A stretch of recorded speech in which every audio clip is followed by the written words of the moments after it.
And what's really cool is again, and I say this with the utmost respect for them and their business and what they've built. What if I were to do that intentionally? Like, what if I actually went after all of that growth? All right, cool. These are 3 great opportunities. Which is the most profitable? Which makes you feel most alive? Like, what is your order of priority if we can't do them all right now? You still need the right people in the business to use that operating system to take it the full way. If this doesn't work, I'm certainly going to revisit that. Yeah. Rather, we became so stuck in this roundtable discussion that every one of these projects became a what if. And the second you start saying stuff like that, you're missing a key person. If within the first 90 days, you get me $10,000 worth of business, we got something good here. Yeah. And if we don't, something is wrong. Maybe we could recalibrate to due north, or maybe we're just not clicking.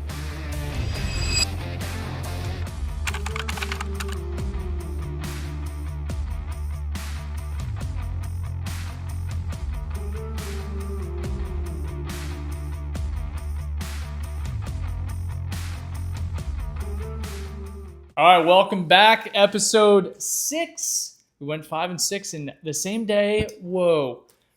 So welcome to the Built for More podcast. My name is Ryan Charterina, founder of Peakform Advisory. This podcast was designed, and I'm gonna hit this over and over on the head.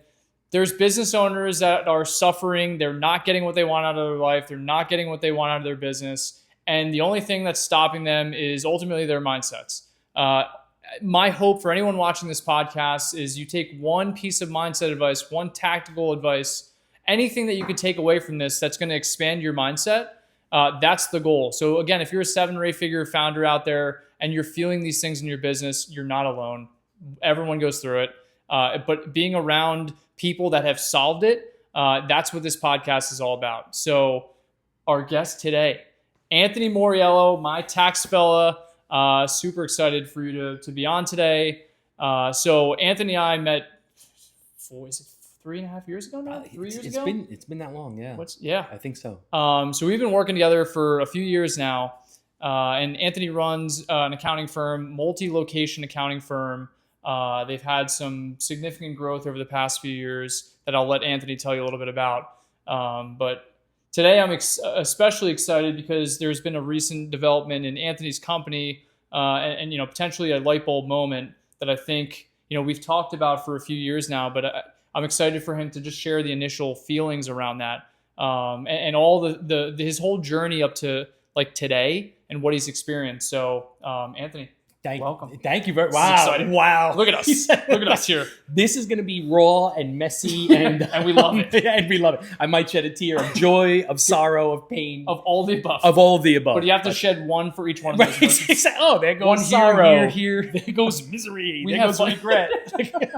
Oh, that's great. So again, the purpose of this podcast is some of the things that you've experienced along your journey. Someone out there is experiencing those things right now or is going to experience those things, and we want to help cut their timeline. Mm-hmm. So walk through, go all the way back to starting your business and then go to right about the time that we met. Just walk through how you started your business, how you grew it, and then we'll talk about kind of, right around the time we met. Thank you. Yeah. So started out really as a paperboy, and we laugh about that all the time in the office because so many of my clients bypass it. He was my paperboy, and it's just I'll never shed that. No, I'm not the paperboy anymore, but I was, and I always will be. When you get typecast, you see one of these actors and you're like, no, he's just being himself, I'm the paperboy, So, but with that, always somewhat entrepreneurial. Yeah. I had a route. It started out with 80 houses. By the time I left, it was 240 houses on a daily delivery. Same thing. I'm like, it seems like a waste. I'm coming to these doors every single day. Let me put flyers in the newspapers. Wash a car, walk a dog, cut the grass. When I started driving, this was long before Uber, long before anything. Rides to the airport, just really hustling, shoveling snow and lit up. I mean, I was the guy who always had money on him because I found it. Yeah. It was easy for me to do at that young age. We had a new neighbor move next door to me knocked on the door, say, hey, would you like the advance delivered? That was the name of the paper. Yeah, of course. So with that, he says, hey, listen, we just opened up an accounting firm on Richmond Avenue. This is in Staten Island. We need some help. Tax season is here, and really, just office work, stapling, photocopying, the bottom rung of the ladder, which is important because I think you need to know top to bottom, bottom to top, hey, Frank, yeah, I'm down for that, but I have my papers, but that literally takes me an hour a day. Yeah. So I'm out of school at 2:30, deliver my papers. I could be at your shop at 4:00 every day, work until whenever, So learned it from the ground up, Frank was my neighbor and I was his paper boy. His brother-in-law was Joe, ex-IRS. And literally looked like Pluto from Popeye. Yeah. Like, always in a flannel, smoking a Camel, like, raspy voice, night and day personalities, good cop, bad cop, Joe takes me under his wings, and he's ex-IRS, which again, it's long before AI, it's long before the IRS we think or know today, pencil pushers, but takes me under his wing, teaches me everything he knows,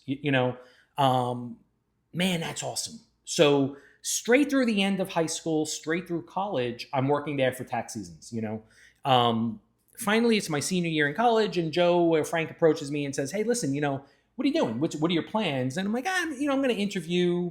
I really don't know. Because again, the entrepreneur wasn't as well known. There's no YouTube back then. There's no social media. So I didn't know I was an entrepreneur. I didn't know what I'm striving for. I just know I like to find ways to make money, and I'm pretty good at it. Yeah. Make us your last interview. So at this point, the grass is always greener. My friends have graduated college. I went to Wagner in Staten Island. People are returning back home. They're getting jobs in Manhattan, Jersey City, what I consider sexy. Like, you guys get to dress up in a nice outfit, You're going to happy hours after work on Friday, and blah. The grass was greener. And I wound up taking a job with Joe and Frank that they offered me.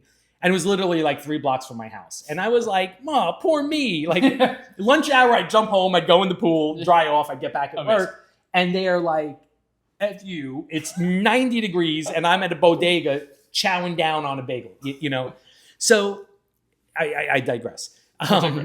Right after college, I worked for them. And within a year, I passed my enrolled agent exam, which is like a CPA, but it's licensed by the Internal Revenue Service. So I'm licensed by the IRS to represent taxpayers, God forbid of an audit, letters, things of that nature. Passed my enrolled agent, which Joe was thrilled about. Joe and Frank were brother-in-laws also. Frank never passed his. So here I am, the kid out of school. And look, to his defense, it was easy for me because I was just out of school. I knew how to study. I book smart. Yeah. Practical nature and application. Obviously, he'd run circles around it, So I tip my cap to you, Frank. So with that, I get my enrolled agent. No experience, but I got initials after my name, which I thought like that was it. I made it. I made it. I have made it. I'm like, order me business cards. Like, I have arrived. So with that, of course, then that motivates Frank to go get his EA because his brother-in-law is really digging into him. So within a little amount of time, I'd like to think they might have seen the possibility that I brought to the table. They make me a partner. At a certain point, the table started to turn a little bit because Joe was old IRS, don't rock the boat, we're comfortable, old school, this is what we're doing. Frank, a little bit handcuffed because Joe took him under his wing as well, didn't have the credentials until recently, was a partner in the firm, but he's riding Joe's coattails up to that point, and I'm young, piss and vinegar. I'm like, hey, man, we should be doing Christmas cards. We should be doing this. We should sponsor a softball team. And their heads are spinning. They're like, yo. So at a certain point, they're like, kid, get out. Like, we're not going to do any of that, and you're really rocking the boat, And I think this is such a good lesson that I'd love to dive in prior to us getting a little bit deeper, because at some point, whether you're the owner or whether you're the employee, keep in mind you had a bigger vision than they had for themselves. And I'm gonna give away the end of the story. a year ago, I acquired their firm. Yeah. And to me, I don't know, in Greek mythology, there's a snake that bites its own tail, you know? And to me, I'm like, I'm like that snake that bites its own tail. Yep. I have, and knock wood, I hope that I'm not at the end, Yeah. but I'm ending where I began. Yeah. And it was, and I got Super cool. chills a little bit as I'm telling the See story. them. You see them, right? So it was really, really cool to walk in those doors and be like, wow, I own this now, Yeah. where I literally cut my teeth Super learning my trade there. Yep. You know, again, I digress. So I'm thinking, you know, I see bigger things here, you know, and let's get out business. What does it cost us to do Christmas cards? And that's right before tax season starts, you know. And it seemed so innocent, you know. And I think one year I'm like, look, these guys don't want to do that. I'm going to run my database of the people that I saw, and I'm going to send out Christmas cards, not realizing I'm stepping out of line here or stepping on toes. Yeah. You know, hey, if we're related and you got a card and I didn't, it doesn't look good. You should have asked us. And I'm like, out of my own pocket, to the clients that I signed my name for on the return, like, what did I do wrong here, guys? Like, I've said, let's do it. Yeah. Well, you shouldn't have. You should have asked us, et cetera, et cetera. So a couple of those wholehearted, there's more for us here opportunities led to no non-compete, no hard feelings. This is not going to work out like this. Like, you know, like, so. Which is okay. All, you know, and put me on my feet to say where we started was literally 3 blocks away on Driggs Street, and I'm still there today. There's an office available there. Why don't you go talk to Joe? He's the landlord. Tell him I sent you. We'll vouch for you. Cool. Really, really cool, man. So put me on my feet. It was not anything like, we got to crush this guy before he comes after us, you know? And what's really cool is again, and I say this with the utmost respect for them and their business and what they've built, because they were in the same location 30 something years. Yeah. You know, Joe has since passed away. For a year or so, Frank tried to hold on to what he had, overwhelmed, you know, distance and time, we had drifted, but kind of when I came back, it's like, hey, you know, if you need help, or if even if you just want us to ghostwrite and help fill some of Joe's shoes, more than happy to, Frank. Like farm it out to us. I'll do the returns, push it back to you. You sign off on it and whatever, you know. So at that point, he's like, you know, we're probably gonna. Joe and Frank had 2 different styles of personality, of doing returns, of even the clientele. You can tell who walks in. Oh, that's a Joe client. That's a Frank client. He just had that gut feeling, you know. Some people he wanted to divorce 2 years ago. Anthony, here's a list of clients. Take them. Like, you know. Then another year passed, and he's like, I can't do this anymore. Yeah. You know, I just really, I'm done, you know. And at this point, again, the narrative was so cool, and I don't want to speak for him, but maybe humbling for him is like, hey, we're still where they were literally still where I left them. This bottle of water put on this shelf, if I leave here and come back, it might evaporate and be less, but they're pretty much still there where I came back with a gallon of water and said, hey guys, I have 6 offices. Yeah. I've got 4,000 clients and a staff of X amount. Like, what? Yeah. What have you been doing? You know, like, well, I've been giving out Christmas cards. I've been, I told you, it was only Christmas cards. I don't know. And that's it for today. Thank you, everybody. Give out Christmas cards. Give out Christmas cards, and it all work. So Christmas cards in January, February, March, April. No doubt, exactly, yeah. So I'm a little bit all over the place, but so that's kind of what a quick history. You know, Paperboy started at a firm. Left, go start your own, did just that, built it up. COVID was a game changer. In that point, we had still lived on Staten Island. We moved out here. After COVID, I bought a building up the block in Farmingdale, and I started working out of there. And that just revolutionized everything. Because now all of a sudden, DocuSign was a thing. Portals, or you don't have to do the face-to-face. And I think more clients realized, wow, that's more efficient. I don't want to come see this guy. Love Anthony. He's a great storyteller. I like to listen to him. But I don't want to go there. Yeah. Let's just upload our stuff and make a Zoom call, or not even. Hey, you have any questions, call me. You've been doing my stuff for 30 years. Let me know when it's done. Yeah. You know, with that forced me to change. And I'm like, I don't want to go back. I don't want to go to Staten Island anymore. Yeah. You know, that office has run itself. And I think I might have shared this with you early on. very ironically, I had drawn my accountability chart in 2018. And I'm like, Ryan, here's my scroll. And literally it was a scroll of this is what I've always seen it, the vision of my organization. Of me kind of at the top of and I didn't know the accountability chart or the titles, but I'm like, I see me here, and I see somebody, a director of all operations here. Yep. And then I see this location requires this location. Like, so had that vision as a visionary maybe should, but also as a visionary should not, can't get it off the ground. This is, and like, let's go to prior to us meeting or us meeting for the first time.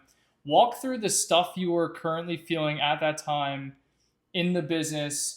Like, just walk through the emotions you were feeling. What were you feeling when we met, and then when you decided to start working together? Yeah, so probably overwhelmed. And I heard you say it earlier. I don't know if it was on the prior with the prior guest or not. But there's always that doubt, that fear, that imposter syndrome. Like, have I made it? Is this what making it feels like? What if it's taken away from me? Can I rebuild it? Like, I fancy myself a magician and a rainmaker, and I could find money wherever, but can I? Like, so a lot of confusion, a lot of what do I really have? I think at that point when we first started talking, I had also acquired 2 or 3 other firms in a year. Yeah. And those were, some were brick and mortar, and some were just sole practitioners who were like, hey, yeah, I have a laptop and I go to people's houses. I'm like, well, I ain't going to do that. Yeah. So here's my offer based on, you don't have a business, you have a name. Yeah. And when they realize maybe there is somebody who's willing to go to their house with a laptop, but that's very rare. Yeah. What are you selling? You know, what is it, Steve Covey? Begin with the end in mind. Yeah. Like, you know, begin with the end in mind. What have you built that you're selling? It's really your name and your relationship. And I don't want that to be me. Yeah. So mixed blessing. I joked earlier, I'm everybody's paper boy. I'm everybody's paper boy. Yeah. And they handcuffed me to that title. I don't care who he thinks he is. He was my paper boy. Tell him I'm not going to sit with anybody else. Tell him he better call me up or I'm coming there. So I was literally being bullied by who I was, their paper boy, you know? And at this point, I'm like, wow, I'm overwhelmed. I am stunted. I can only see X amount of clients per day, only return X amount of calls per day. Somebody comes in to pick up a tax return. I have a quick question. I can only do so many of those. I'm at capacity. Yeah. And the bigger my staff got, even there, like, hey, this is Ryan. He's going to do your returns. Ryan answers the question, answers the call. All right, tell Anthony, Ryan answered my call, but tell him to call me anyway. So it was really like, Ryan, like, help me. I feel like I'm stuck in a pattern. I feel that I'm at a saturation point where, quite honestly and frankly, I'm comfortable. Yeah. Living a comfortable life, supporting my family, a couple of employees, maybe their families. We're okay, you know, but I'm built for more. There's definitely more here for me that I'm not tapping. There's goals in the mountains, you know, like I'm not tapping into it. Yeah. I don't know how to, and I'm frustrated. The thing, and like, there's so many gold nuggets there. And I think the consensus that I've seen from people like yourself is that they know, like, you saw at that moment, you're like, I just acquired this many firms in a year. Like not accidentally, but like kind of, like not intentionally, like we're going after this many firms. What if I were to do that intentionally? Like, what if I actually like went after all of that growth? And you felt it, and you built the accountability chart years ago. You see it, and that's something that I think is your unique ability, is that you see that you see that ahead of time. And I think the gap was, and what we've talked about over the past few years, is how do I make that a reality? So kind of talk through, you know, when we first started working together, like, what are some of the things that were put in place that led up until the most recent new hire, last week? Yeah. Just walk through what things you experienced, you know, after working together for the past few years. Yeah. And I'm going to throw a little bit of a gauntlet down on our path of like, not everything is a nice, neat little bow. Nope. Because like I said earlier, whether it's whether it's imposter syndrome, sometimes you can't get out of your own head. Yeah. And at a certain point, you and I had a heart-to-heart, or in a dark night of the soul, and I'm like, Ryan, I'm gonna challenge you. Was I better before EOS? Yeah. Because I didn't have time to think. Now I feel like, and you've been with us shoulder to shoulder, me, my leadership team, we have analysis paralysis. We have a rock to acquire a firm, and that's our rock, and that's our 90-day, this is what we're going to accomplish in the next 90 days. When I was on autopilot, I'm like, guys, guess what? Remember that guy in Asbury we talked about? We just acquired him. Oh, and by the way, on my way back home, I acquired another one in Freehold. And they were like, what are you doing? Like, who's going to do this work? So I felt that like a manifest destiny. I'm like, I was on autopilot, not thinking anything through. Yeah. Done, knocking over dominoes. And then when it was like, hey, what if we were intentional about this? Quite honestly, I'm like, did that ruin my recipe? Because now I wasn't on autopilot. I was thinking about it. I'm getting 3 other opinions on it with my leadership team. Yep. We're having more difficulty acquiring as maybe as a result, maybe not. So you and I have come to this conversation a number of times. I hope you don't mind me sharing it. Absolutely. That Ryan, this might not work for me. Yeah. Because I think this ruined what was working for me, which was, got it, we'll figure it out. Got it, we'll figure it out. It's just like that cartoon. I'm reeling in these fish and the boat is overflowing. Yep. But we figured it out. Yep. Now it's like, hey, we're going to go out fishing, but do we have the cooler? Do we have enough ice? I think we need different bait. And we're stuck in that round robin, So that is part of what the experience has been. Like we had a moment of, Ryan, I think we're broke. Yeah. I think we're broke because the leadership team is trying so hard. And it took a year and a half. Maybe we're not the quickest to pick up on things, but we are trying so hard before, and it was a few weeks ago where I sat down with the leadership team. I says, guys, right person, right seat, right person, wrong seat. To me, we are the right people in the right seats doing the wrong thing.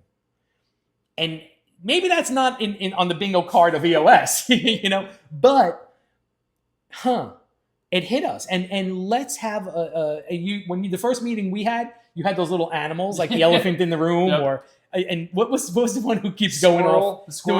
Was I the squirrel? Like, who keeps going off track? That's a squirrel. That's a squirrel. All right. So if we had one, you throw it at me 5 times by now. The problem might be us. Yeah. The problem might be us because as much as we're saying when we share something with the team, we're getting this feedback, we're getting that feedback. What if we did this? What if it rains on a Tuesday?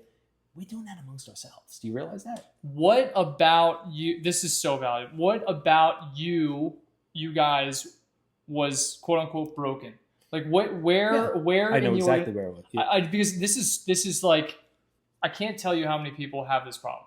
Like it's the, and me and you have talked about it. And I think everyone makes these decisions when they've exhausted others. Mm-hmm. And I think that's part of the journey that you had to go through is you had to exhaust the other ones until you're like, this is the last one. It's us. Yeah. It's us. Yeah. Yeah. Where specifically in your accountability chart was us the problem? Us. Us. All of us. All of us. Yeah. And again, I'd hate for any one of my staff members to see this and take it out of context. No, yeah. And I think the conversation has been, and this is honest. A lesson, extremely open, honest, and vulnerable. And that's really the only reason why this is being shared right now is because someone out there is feeling these same things. Mm-hmm. And just know that, and I think we should fast forward to, what you currently feel right now that immediately looks like the solve. Yeah. Yeah. So what we discovered was, guys, and this was, we canceled a quarterly session. I'm like, I don't have it in me. Yeah. For the last 3 quarterly sessions, we are on wash, rinse, repeat. Yep. Same conversation, same reasons why not. So why? Because we are and I joke like, hey, I'm the St. Francis. I understand every challenge. I understand every reason why not. I overly understand things, and I'm not, Ryan, that's great, but this is the goal. Go get it done. Yeah. None of us are. Yeah. And whether that makes us right, wrong, or indifferent, that is why we are not the management team. We are not, maybe we're the leadership team, but we are not the managers of people. And I think you said that. I needed to hire for my weakness.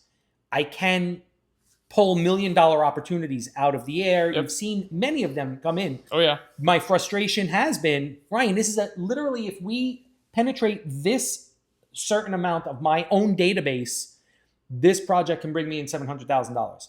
Awesome. How much did you bring in? $1,200.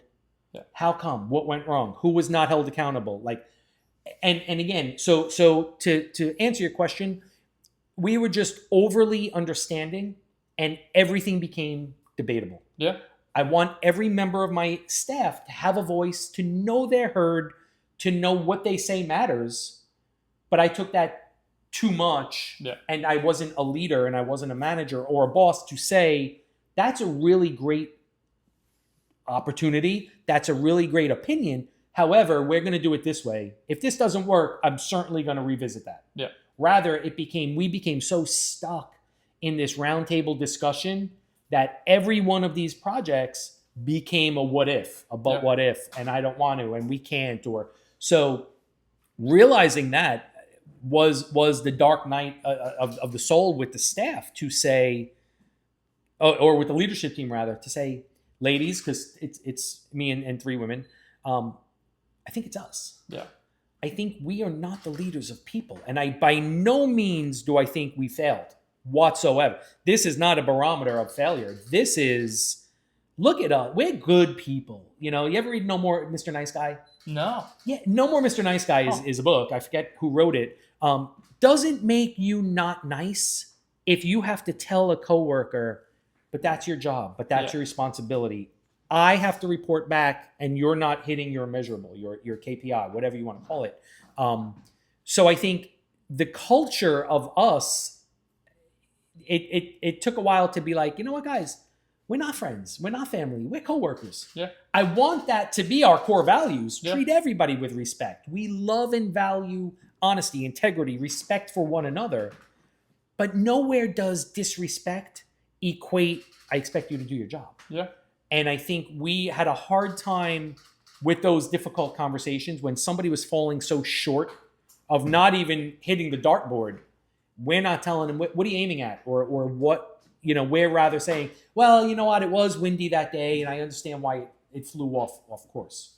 So that's what it took us to realize we are either going to coast and be good, be okay. We'll be okay.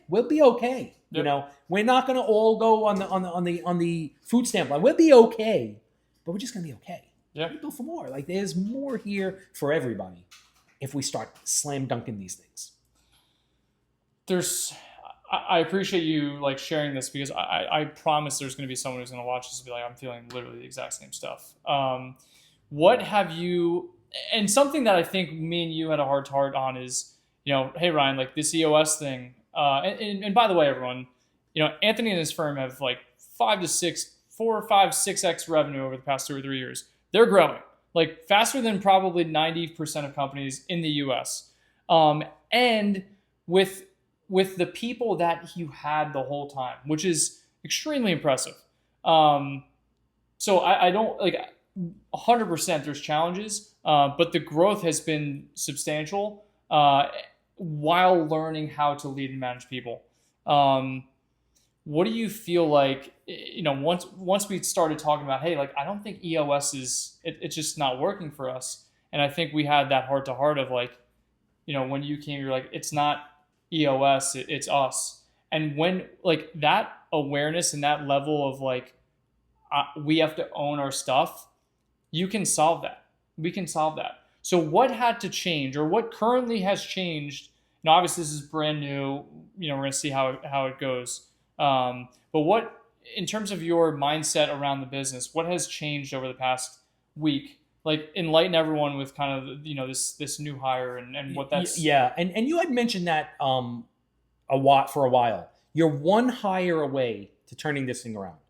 And again, as human beings, I not even to martyr myself, Ryan, but I had to realize it's okay. And I think you told me that it's okay. You're not a manager. We said at the same time, Ryan, I can give a goldfish $10,000 and say, go climb the tree. It's not going to do it, no matter how much you're incentivizing it. Yep. So to realize, and if you remember in my office, I have that guy on a chariot and he's pointing and it says boss. And then down, he's at the yoke and it says leader. And I'm like, I'm neither one of those. And that was a humbling, I suck. Like I can't pull this off. I cannot figure this out. Yeah. But like you said, or like we said earlier, fortunately enough, I am a visionary and I can manifest enough busy work, billable work to 5, 6, 7x our top line, our bottom line. Imagine if we were doing it right. So with that, we as leadership team had to first say, this is not a failure or a blemish on any of our records by any stretch of the imagination. That being said, what do we need to do to get off of the merry-go-round or grab for the brass ring and say, I did it, and stay on that ride, but now you're riding with a brass ring, So we said, look, I think the challenge we have all had from top down is not one person stands against the tide and is able to either lead the rest of their coworkers, because this is the experience all of us have. We don't have outside experience. We don't have corporate America. We know what we know here. Yeah. We're a tight-knit group of people. But again, not one person has the know-how to stand firm and say, Anthony wants us to do this job. If we do, we're going to bring in $700,000 of billable work. Let's get it done. Yeah. Instead, they become swept up with reasons why it can't be done and challenges and we don't know and we're insecure. And I think you said, but what if, did we do that exercise? But what if? Yeah. Oh, yeah. But what if? But what if? When you walk down like, so what if that happens? Yeah. Well, then I'm going to be embarrassed. Okay, and so what? Are you going to learn from it? Yeah. And so what? So what had to happen is we had a key hire that seemed like a needle in a haystack. I am looking for a specific person with tax knowledge, with systems knowledge, with outside experience that they could bring to the table, who is not going to be swept up in what is countercultural for me, but what is becoming, unfortunately, the culture in here. That they are not managing, they are not leading, they are not the lighthouse for what has to be done in here. You introduced me to Hodge. We had 3 or 4 Zoom calls. What are you looking for? And told him exactly, bing, bing, bing, bing, bing. Had another discovery call. What if this? What if that? Okay, bing, bing, bing, bing. Brought over 4 or 5 candidates and said, hey, listen, I found these people. Here's their resume. Here's why I think they're a great fit. See what you can do with it, you know? And that's what we did. And that's what we did. Prior to that, what obviously, knowing what you know now, and Anthony is visionary as visionary come, like clear as day. Like I think you discredit yourself to that too. Is that your ability to see things and then go and hit them is kind of insane. And it's funny because you're like, am I really going to be able to do that next year? Like, yeah. You've done it 3 years in a row, so I think you're going to be able to do it more now that you have more time to allocate towards that. Yeah. Which is like, that's the whole, whole visionary integrator relationship, is that the visionary needs to be doing that all the time, and the integrator needs to be like, I'm going to put the pieces of the puzzle together. And that's what Anthony has found and hired for last week. And this is, for businesses that are struggling with execution. And I've talked to a few other clients who, hey, we're struggling with execution. All right, well, we're going to put this operating system into play. The operating system gets us so far. You still need the right people in the business to use that operating system to take it the full way and to push those people to do more of what's working and less of what's not. So walk through, like, prior to making that hire, what were some of the things going on in your head of like, do we really need this? Do we not? Do we need this? Do we not? Like, what were those things going on in your head? Yeah, I think that I had the pendulum of my capabilities. And again, maybe this is not even business 101, but it's psychology, because all of a sudden I lost that abracadabra. like I said earlier, like, hey, guess what? We acquired this guy, this guy, this guy. And oh, while I was doing that, we picked up a big restaurant group in Manhattan. Wow.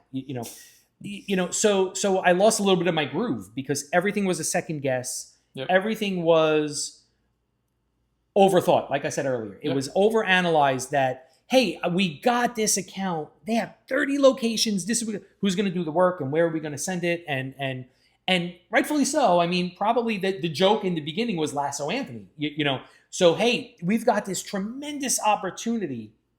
The Diocese of Brooklyn came along, and the foot in the door is we have 100 parishes. We need you to do this.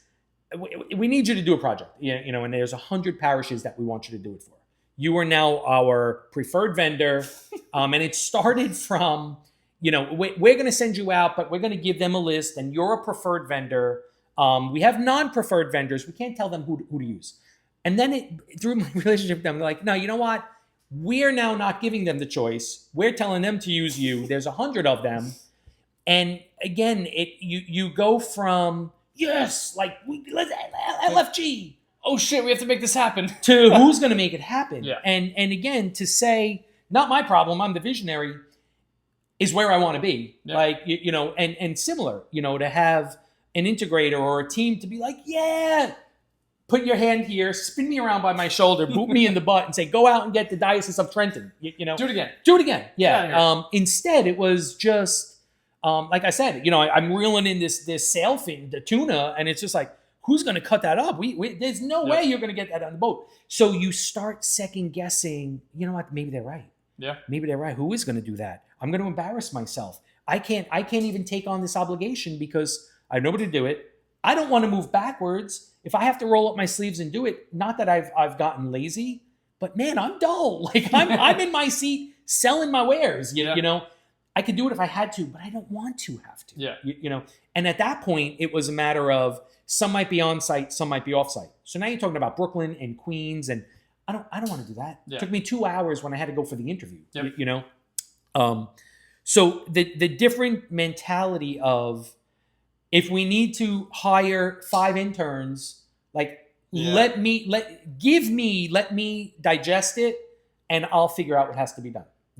And I think, like we said early on, the integrator should also be like, okay, Anthony, we also started this 843. The IRS got sued. You heard that. Tremendous project, which again, guys, I ran it through my database. There's 1,100 names that qualify for this project. Who's going to do it? How are we going to get the names? But cool. Like, so where we're doing this. And then as I was driving to the diocese, we had another opportunity that came along. So, and on again, the drive out. On the drive out. This is what I'm saying. Like, and these are all inbound things that just hit you and you're like, And new hire was not even officially hired at that point. And I said, now's your time to exit 98. Like, get off at the Red Bank exit. But I just want to let you know before you sign on the dotted line, here's maybe a traditional or a non-traditional day, but here's how it happens. While I was driving to this opportunity, we closed on that, and then this came up. And she's like, how? I'm like, don't ask how. So, but again, it's like, that's effing awesome. Yeah. And what's the priority? Like not a matter of like being scared of every single one that came in. All right, cool. These are 3 great opportunities.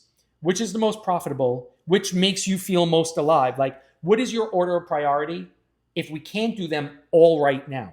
Not saying we can't do them all, just not all right now, and then we'll figure it out. Yeah. So there's a different feeling of control and confidence back to say, yeah, you know what? My job, again, wrong person, wrong seat. My job is not to go out and get the opportunity, figure out how to do it, figure out who's going to do it. If somebody can't do it, default and take it back. And all right, I guess I'll do it. I can, but like I said earlier, I don't want to sweep the floors anymore. And I think a lot of business owners that are out there watching this are going to resonate with, like, I need to go close the big deal and figure out how to make it happen because I don't have that infrastructure or support or people. I got to do both. And what happens is your visionary mindset just gets turned down. You're like, well, the exact same things you hit on. You're like, maybe we just kind of coast it from here. Maybe let's just maybe pump the brakes a little bit. And the second you start saying stuff like that, you're missing a key person. And it's that integrator seat. It's that person who they love executing. Most visionaries hate executing. They don't want any part of it. They're like, I'm just going to go have the big relationship with that person, bring it in, and then you figure it out. Because, and not from like from a status or ego thing, but more or less that's what you're really good at. And spending your time, leading and managing people is not, number one, what you get energy from, or what most visionaries get energy from. It's not the best use of your time. And someone else enjoys it even more than you. So kind of talk through, and I think something that everyone can resonate with is, people cost money. And especially like highly qualified people, they cost money. So what was going through your head prior to, making the offer from an investment standpoint in this person? You're like, does this make sense? Like, I think the viewers can benefit from what's going on in your head because they're feeling the same stuff when they got to pull the trigger. Fear. Yeah. Absolute fear. Because like you said earlier, cool, I might have a panache to find these opportunities, but in all reality, we're a seasonal business in a tax preparation. Yep. We do some outside work throughout the course of the year and audit reps and things like that. But pretty much that could be budgeted. Like, hey, guys, we did 7,000 returns last year. It's what we do. So we know this is where we are if we flatline. If something like a restaurant group doesn't come in next year, there's not going to be that amount, that component. So we're here. So to obligate yourself to a salary that you're a little bit uncomfortable with or not accustomed to, again, it's something that it always goes back to that fear. Like maybe there's a little baby Anthony somewhere inside, and I got to just be like, it's okay, baby Anthony. That was vulnerable. I told you I'm going to get more vulnerable. So I've opened up. It's good.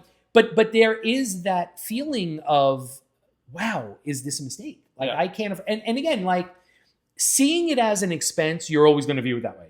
But seeing it as, you said it earlier, like that, there's an opportunity cost. If I am the visionary and say, okay, I've got to now do the church's work.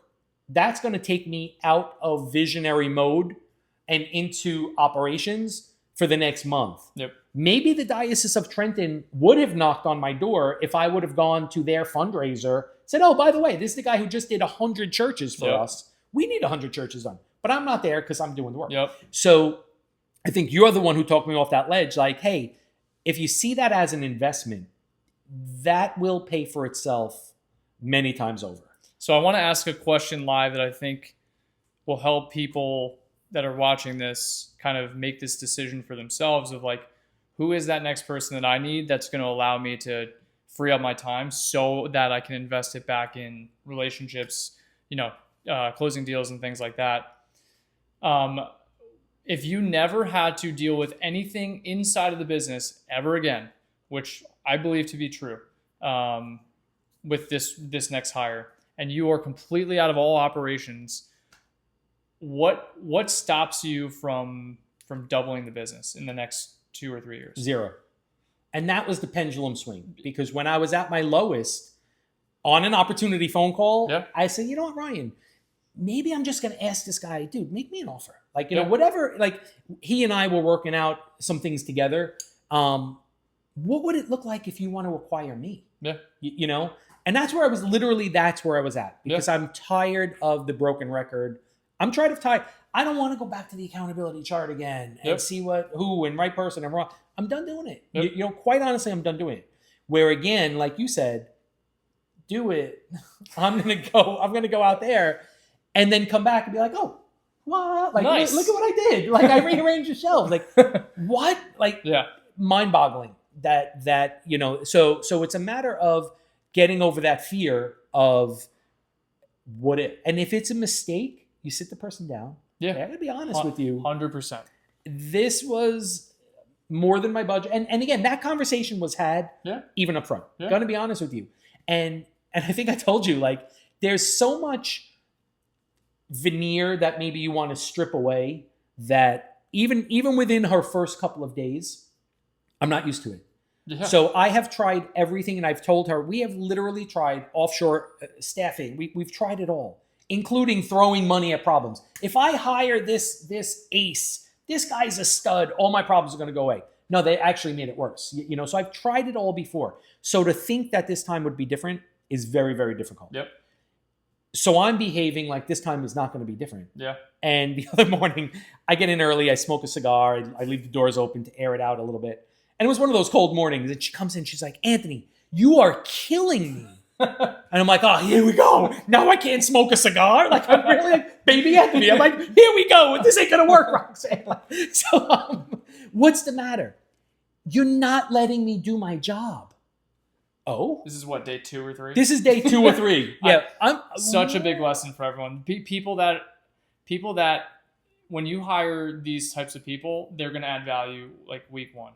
And like that's a prime example of like not many people are going to tell the owner of a company that's doing significant revenue, get out of my you're killing me. You're and day 2. And I thanked her. It's awesome. I said, you know what? Yeah. Thank you for that honesty, because quite honestly, I'm social, but I'm a hermit. So traditionally, if I have a problem with you, I'm not going to air it. And that's why I said I'm not good with people. So if I have a problem with you, that's going to build up until the point where I cannot stand looking at you. Yeah. So by you saying that to me on day 2, I'm going to tell you, like, good. You know, we text message, you send paragraphs. I'm going to send 3 or 4 words.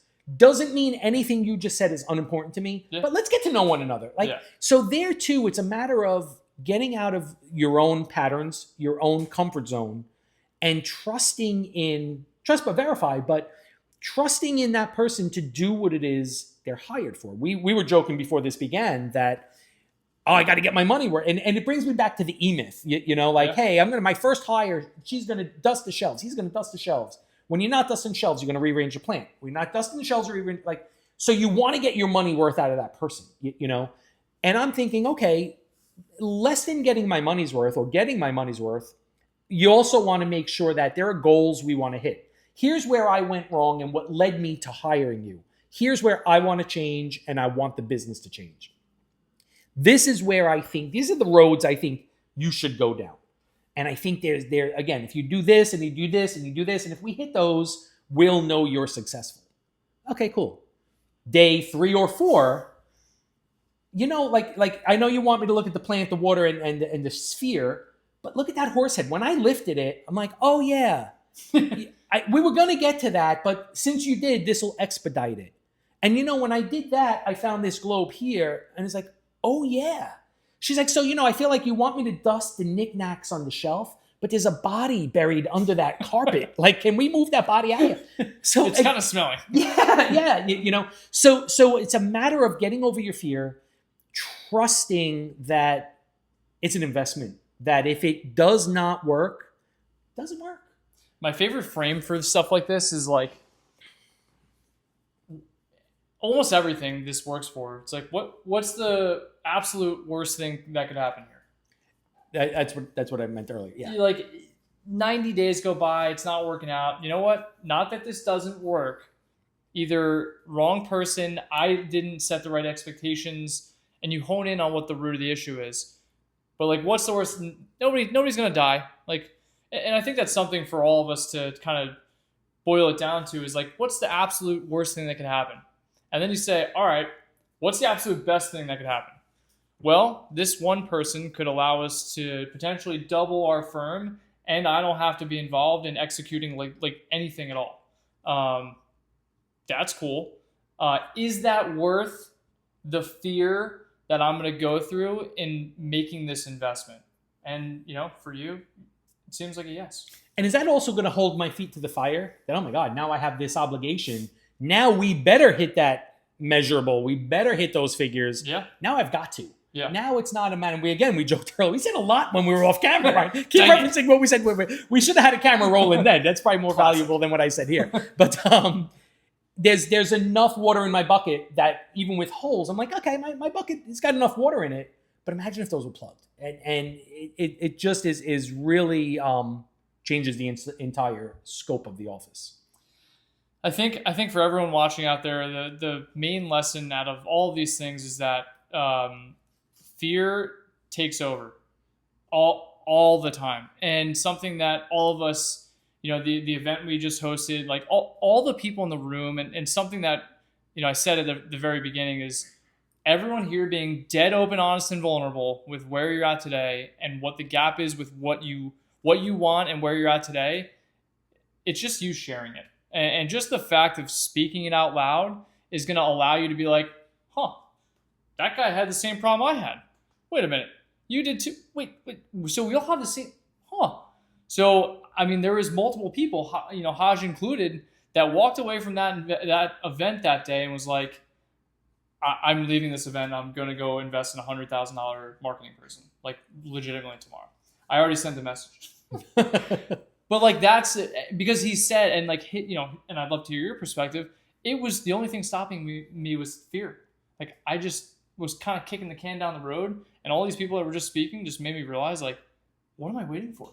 And I think the value of someone like an integrator or a Roxanne is that your vision, your time is going to get compressed now. So can you talk through, what kind of vision do you have for My Tax Fellow, say 3 years from now? Like now that and again, way early stages, as we get closer and closer to that, like what kind of business are you looking to build over the next 3 years? Like what does that even look like?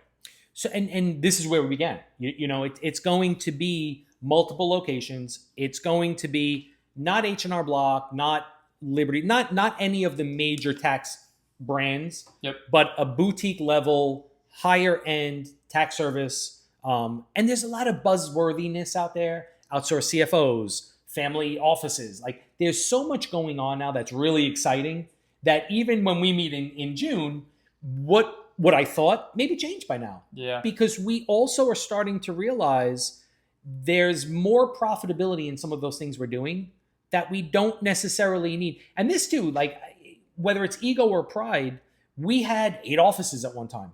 Hey, this one is really not functioning and it's down the block from this other one. But when I see my name on a billboard, I have 8 offices, but it makes better sense to close it. Yeah. So looking at what's more profitable, we might go away from what I originally thought, bigger footprints and more locations and all this grandioseness to, we have a really good thing going with that restaurant group. How can we duplicate that and be the niche? This diocese, that's 100 parishes. Yeah. And like we said earlier, whether this is just seeing opportunities or not, that opens the door to one project that 100 parishes need. They need continued services that I know from an insider, they're paying their guy $3,000 to $4,000 a quarter. That's $16,000 times 100 churches. Do the math. Like that's math. That's bizarre. Yep. So again, maybe the focus shifts from, no, Ryan, I want a My Tax Fellow on every corner, to like, no, we're going to get really good at something. That's going to be what makes us unique. And hey, you got to call these guys. So that's a good question. And I hate to say I'm not sure, but I feel like it's like the ocean. Moved. It's definitely moved a little bit. Over the past, 3-ish years, I guess, what is like one of the biggest lessons you've learned about like, running and operating your business, leadership? Like what's one of the biggest lessons that you can pass on to the viewers along the course of the past 3 years of your journey? Yeah. I think that as a soul's journey goes, again, it's being truly true to yourself. And I didn't want to interrupt you earlier, but when you said like, hey, it's fear and I'm just going to do it. And, it's one thing to jump out of a plane with a parachute, hope it opens, to cliff dive, but how do you mitigate that fear? And you said it earlier. Okay, you know what? This is going to be $100,000 investment in this hire. Man, that's intimidating. Yeah. I've never hired a $100,000 employee. I'm scared. How do you hedge that bet? Hey, we said it before we were off camera. Here's how we'll know. Here's how you know you're doing a good job. Here's how I know you're doing a good job. If within the first 90 days, you get me $10,000 worth of business, we got something good here. Yeah. And if we don't, something is wrong. Maybe we could recalibrate to due north, or maybe we're just not clicking and you're not going to spend 100. You're going to learn that lesson early. Yep. So it's a matter of listening to those voices and constantly not letting that fear take over. And that fear takes on many, many forms. It's imposter syndrome. It's like, man, like we said earlier, what if this is all a dream? And what if something does happen? And what if this is my next step? Like, stop that. Mute that voice. And what if this hire, I can't afford it in a year? Well, then I should have known that. She should have known that. He should have known that 90 days in. So it's not allowing that fear to take over, but also putting in some guardrails and training wheels on fear can never get a hold of me because I'm ahead of it. I've taken the necessary steps to say, here's how we're going to know if this is working or is not. And again, like I think the expectation setting of any engagement, whether it's a client you're working with, an employee you're hiring, having clear expectations of what success looks like and like what do each of us want out of this. I mean, a huge opportunity is like, hey, like, what do you want out of this? Oh, I don't know. So that the employee, that the owner gets clear on what does the employee want out of this? Like, what are you looking to build? Do you want to, like, what drives you? What motivates you? Because without knowing that, we can't help that person get what they want. And for me and this whole podcast and everybody I talk to, I want them to get what they want. One, get clear on what you want, and then two, figure out what steps need to happen to ultimately get what you want. So I guess in terms, any other lessons, thoughts that you'd like to share with some of the viewers on things that you've learned over the past few years?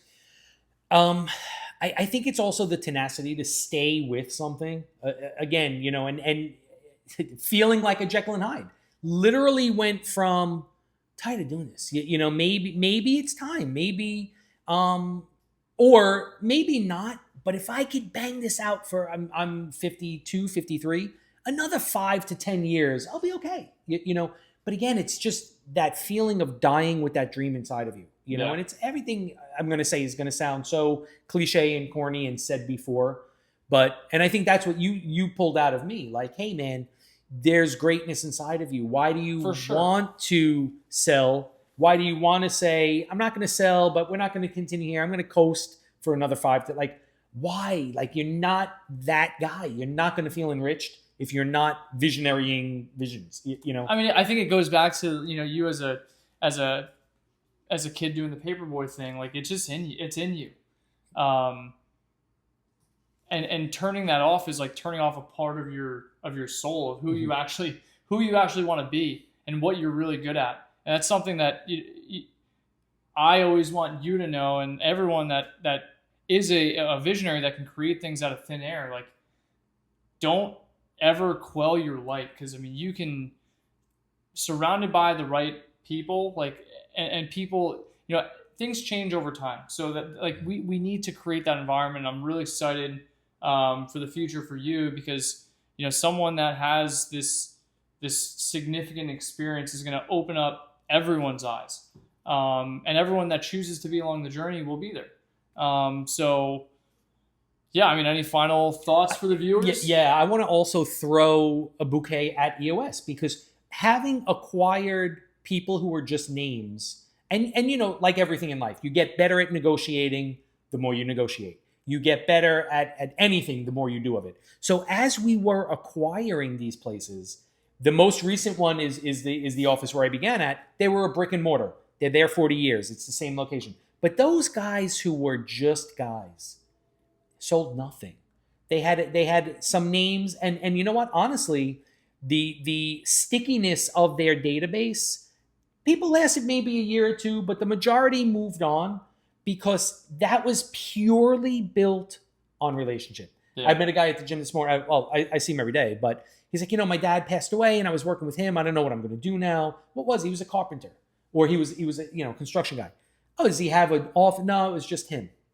Dies with him, So EOS gives you a system that is now marketable, that the further away I could become, like, I still want to be your paperboy. I still want to hug you when you come in, but do not shackle me to needing to be the guy. Like, so still very relationship driven, still very important, but to have an operating system that functions with me, without me, that's sellable.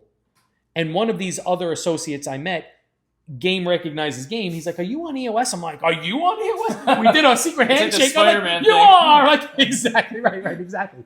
But again, he had acquired several. He's a financial advisor. He had acquired several accounting firms, and traditionally, a financial advisor will acquire accounting firm, milk it of its assets. Like, we're going to offer financial services to all of these. But I don't want to be in the business. I'm selling the tax portion of it. This guy said the opposite. It's like, why wouldn't I? Everyone on EOS. We added a branch to our accountability chart, duplicated what's here, and now we're doing it there. Phenomenal. Love that. So that is where it went back to me going to the leadership team saying, guys, it's not that EOS doesn't work. Let's be honest with ourselves. We are in the wrong seats to try to manage people, to try to get things off the ground. Let's find somebody who can do that, not admit defeat, because by no means are we defeated. Yeah. But let's get back to doing what we are good at doing, what lights us up. And you've seen it. You've seen it like a balloon deflate. Oh, yeah. We started and it was like, yeah. Everyone was all aboard. It was like everyone was super motivated. And then and what happens is like you guys grew. Yeah. You grew, and it started like it growing too fast for the capacity of, you needed that expert that's been there. And I think I'm super excited to see over the next few months as this pans out. But hey, I appreciate you coming on. Thanks for having me, man. Listen, I think our minds will play mental gymnastics with us. And something that I appreciate you saying, and why I even do EOS is because it's proven, and I don't have to even question it ever. And I know that our minds, and you've now seen this, our minds play mental gymnastics with us, where it's like, no, it's EOS, it's not me. And like, man, I do the same stuff. But then you pull yourself up and you're like, it's me. It's me. And it's humbling. 100%. It's humbling because you just feel like a failure. Yeah. But you only had so much information at that time. And, ultimately it's cost of doing business. That's on me. But I think the best owners are the ones who are aware enough to say, I'm the problem. And like 9 times out of 10, it's the same thing. It all comes back to the owner. The owner's mindset, the owner's abilities, skills, it all comes back to the owner. Because like just being aware of that and you being able to say that, listen, we can solve that. And that integrator literally being the translator. Yeah. Because that's why I'm like, I can't, they're not understanding what I'm saying. That's a good way to put that. To me, the vision is so clear. Yeah. What don't you guys get? But I might as well be like, and then just, so to have that person have this is what Anthony means. Yeah. And this is how we're going to do it. Oh. Because I'm talking, talking a mile a minute. That's what I said. Like I'm talking a mile a minute. I'm having these ideas without that necessary part to say, here's what he means. Yeah. Before that was a joke. Yeah. Shiny object syndrome. Oh, you know what? This will pass and Anthony will be on to the next job. And that too became very frustrating because I was on to the next job. This time is going to be different, but it never was. Yep. Till now. So I agree with that. You could be just one hire away. Don't let fear stand in the way of that hire. Invest the money in that person to make them feel warranted and happy to come to work.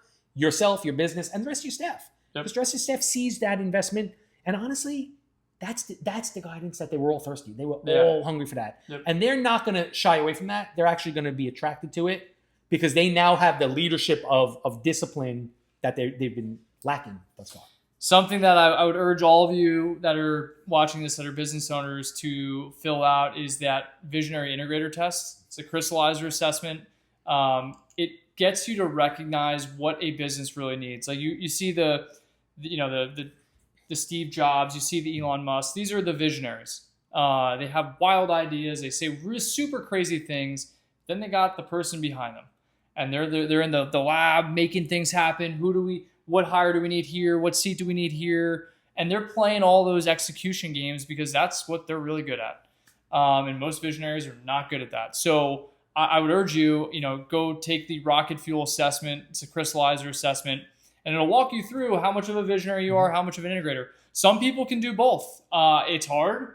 But some people are, I am wild visionary and low integrator. And then there's people out there that are super high integrator and low visionary. So those people are like, this is amazing. This is exactly what I was designed to do. And I get to do it with someone who's thinking big at the same time. Like, great, this is amazing.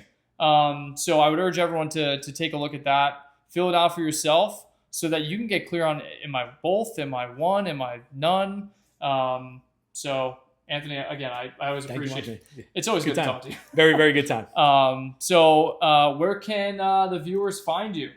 I am My Tax Fella. I mean, this is for Everywhere. kids, man. I'm everywhere. Like, if you everywhere. Google My Tax Fella, I come up. So Yeah. what am I on Instagram or Who Facebook? I don't know. I'm My Tax Fella. Tax Fella, My Tax Fella. I'm out there. You'll find me. You'll find me. You'll find me. All right, well, appreciate Or I'll find you. That's No, man, that's I didn't do that. classic. All right, well, appreciate you coming on. Awesome. Thank you very much. And that's a wrap.